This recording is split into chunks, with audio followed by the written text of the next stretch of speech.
it's Rob, and welcome to Axel's Garage. We're out here with Bluey. Yeah, it only took about a week. So we had Bluey home after the long trip from Virginia, and it was about a week into it. I was driving Bluey to work, or driving home from work. So I went out, it was cold, I started Bluey up, let Bluey warm up, and when I got in it, it was a little hot. Not too hot, but a little hot. Hotter than it should have been, or hotter than it's ever been. So let's see what the problem was. So as you can see, Bluey has an electric fan set up, and it's a custom one-off setup done by the guy that I got it from. We'll call him the previous owner. So the previous owner did his own little kind of thing. He likes to use a lot of wire loom. Not the kind of work that I would have done as far as wiring and neatness, but it's not a bad job all in all, except for, I mean, here's my issue, is this guy right here. That's the fan controller. Fan controller, I ran the part number. It's one of those, like, it's about $125 off the shelf. You can get it from Summit or Jegs or anybody. Fan controller. Well, the fan controller is what bit the dust. So we have choices here. Choice number one was to go with a standard cooling fan, which would require me to get a shroud and a fan. I have a clutch. I might not even have a fan, but I have to get the shroud and everything to mount the shroud, which is missing. That's the best option, I think, because this is a stock 350. They just, the only difference is they put an HEI in it and a carburetor. So in the short term, I had enough stuff.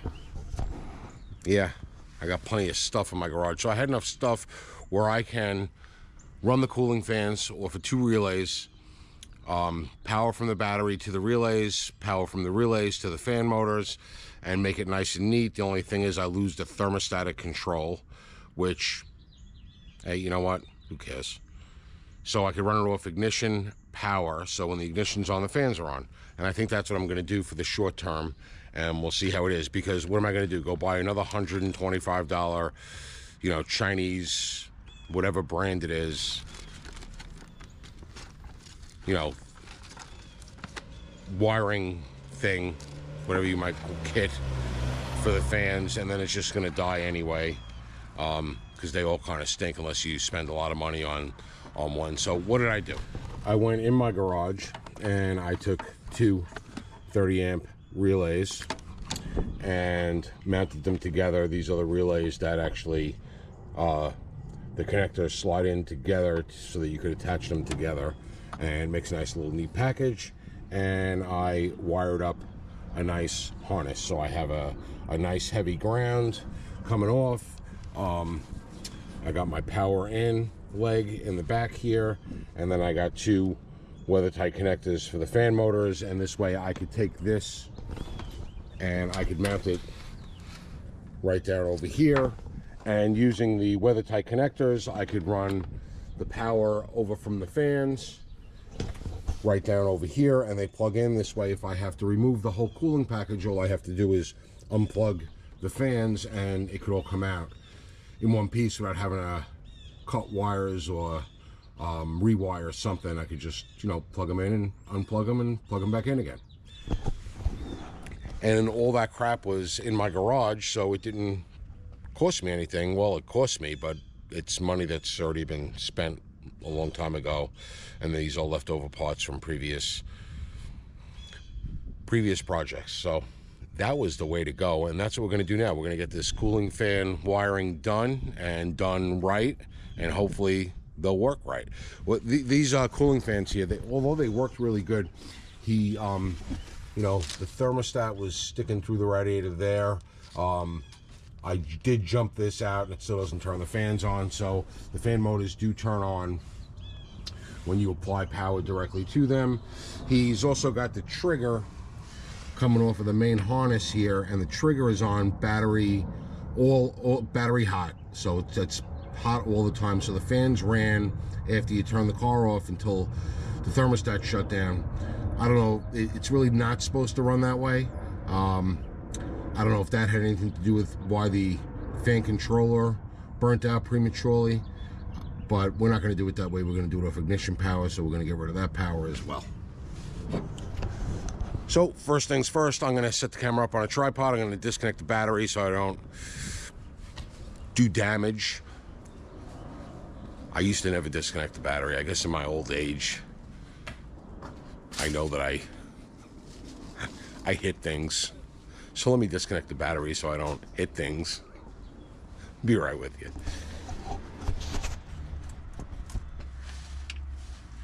All right, so he's got the power wire running over here. Oh wow, it's in real bad shape. I'll show you that when we get it out on that end. Yeah, not great shape there at all. Surprised the fans worked, but they did work. I did test them, applying power directly to the fans. Everything worked. Yeah, ugly.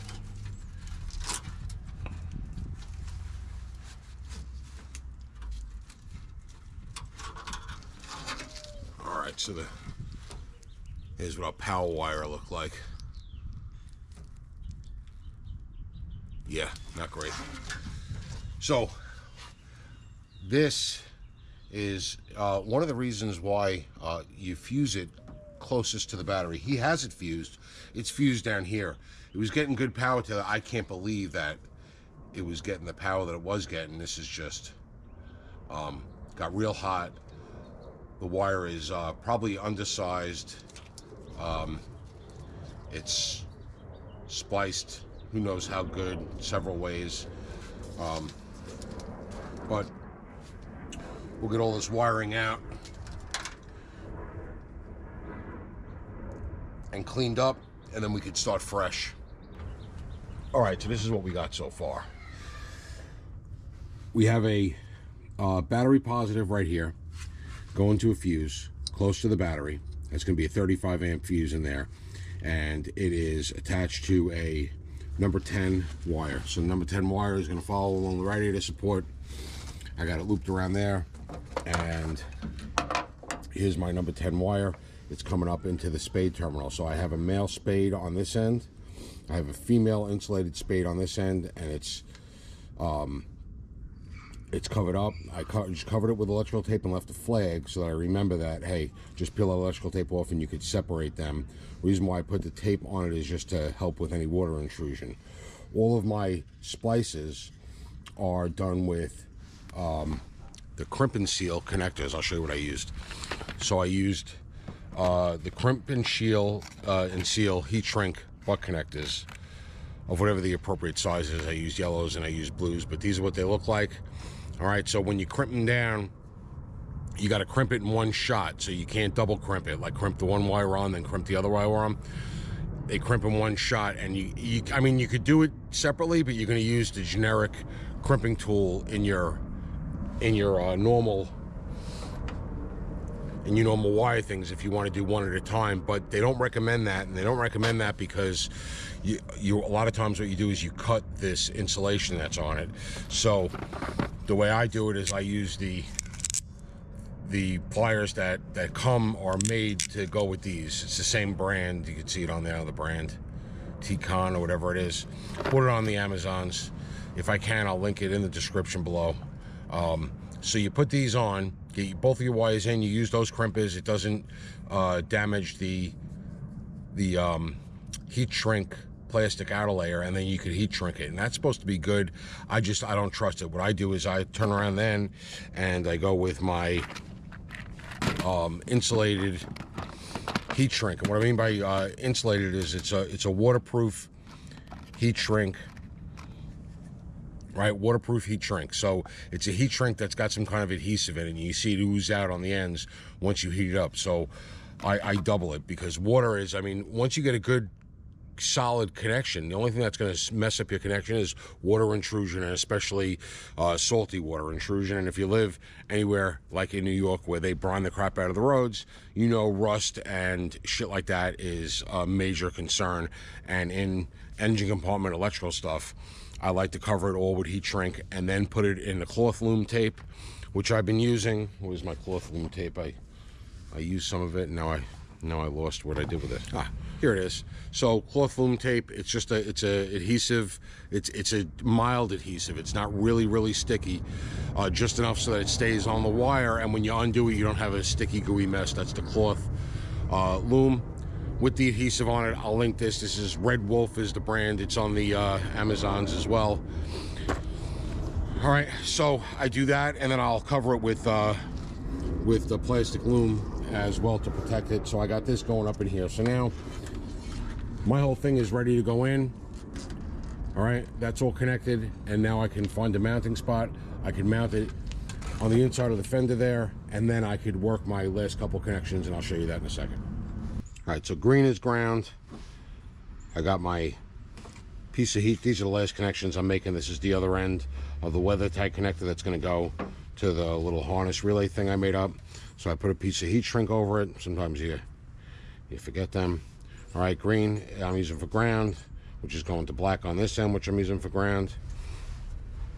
So I'm going to take my connectors. You kind of got to spin it to get it in.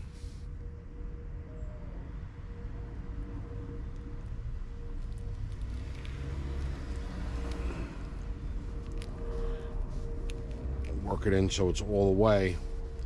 Got to make sure it doesn't push out or fall out when you're going to crimp it. So now you come in with the crimpers,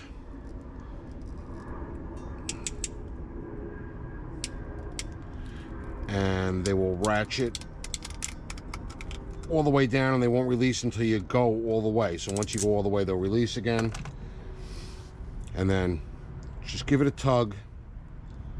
Every once in a while, you get one that just doesn't want to cooperate. Doesn't happen all that often, but it does happen. All right, I'm going to take my heat gun.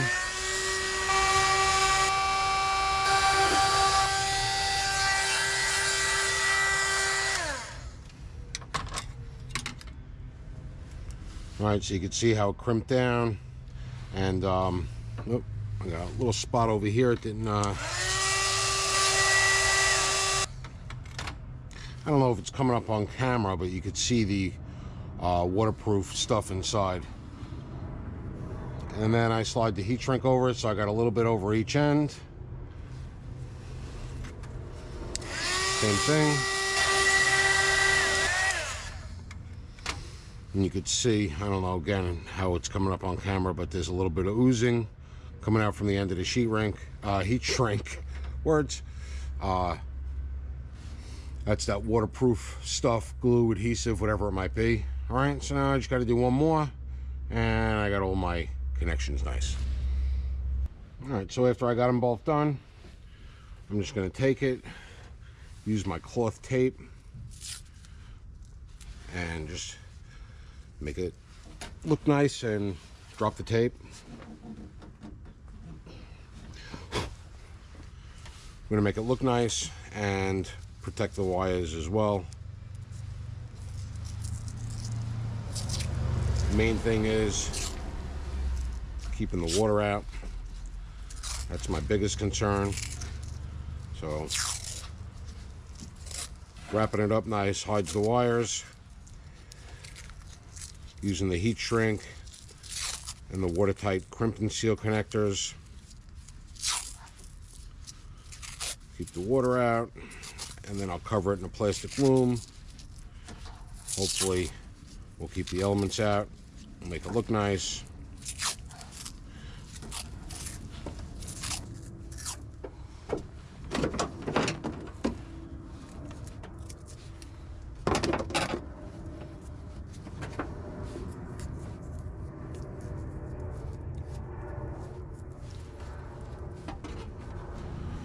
All right, well, it took a long time, but I got it done, and it's nice and neat.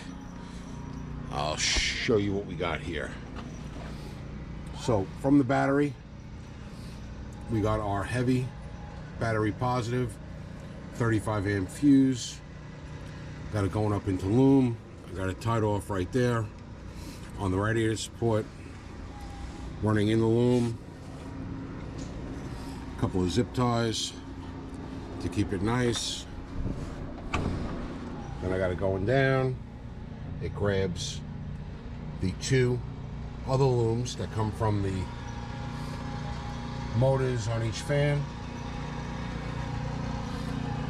They all come around nice, and they go right where the tight connectors are, right there. There's my 2 relays mounted. Everything's nice and neat. And when I have to take out, say, the radiator, I could just snip a couple of zip ties, disconnect the weather tight connectors, and it'll come out. For the ignition power that will switch to relays when the ignition is on, it is this wire down here under this loom. I got it following the factory loom. It comes up along behind the wiper motor, and it tees right in here, which is a good sourced ignition switched power, which I ran back in Virginia when we bought the vehicle, and that's going over to the electric choke. So this isn't really drawing anything. This is just switching the relay. It's pulling off of a nice 20 amp circuit, which is going to the electric choke. So that's all that's being used for. All in all, it came out nice.